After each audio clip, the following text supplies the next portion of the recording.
I was very hopeful that if I can bring my family and we can have a good life here. Looking into the current executive orders and all these situations, it's kind of breaking my hope. Well, a refugee resettlement program right here in Madison is financially struggling after weeks of federal flip-flopping. Refugee admissions and resettlements nationwide were halted by a Trump order in late January, and while that order was blocked later by a federal judge, the program's directors tell our Maddie Heimsch damage has already been done. I was very hopeful that if I can bring my family and we can have a good life here. Zabi Sahibzada came to Madison in 2022, leaving his wife and 5 kids in Afghanistan. I'm having a phone conversation with them in the morning, in the evening, and they are like always asking me what's going to happen to us. He now works as the director of refugee resettlement at Jewish Social Services in Madison, a job he got shortly after finding refuge himself. We turn no one away.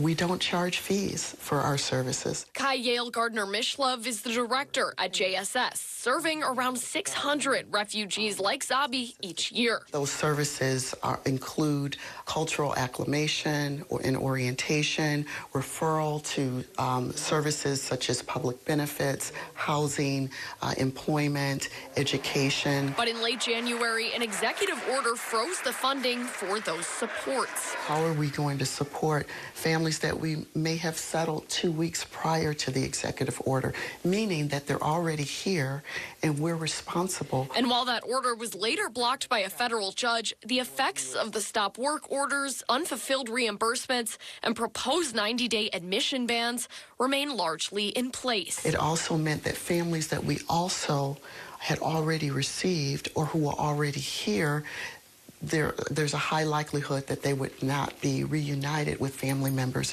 who were set to arrive. If Zabi's children don't join him in the United States, his daughter's education may be in jeopardy. After grade 6, they're not allowed to go to school. But now the case he filed to bring them... It's taking years and still there's no news.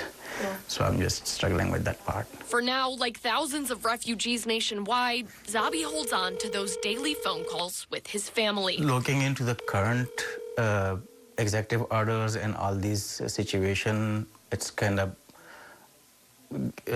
breaking my hope. Reporting in Madison, I'm Maddie Heimsch, Fox 47 News.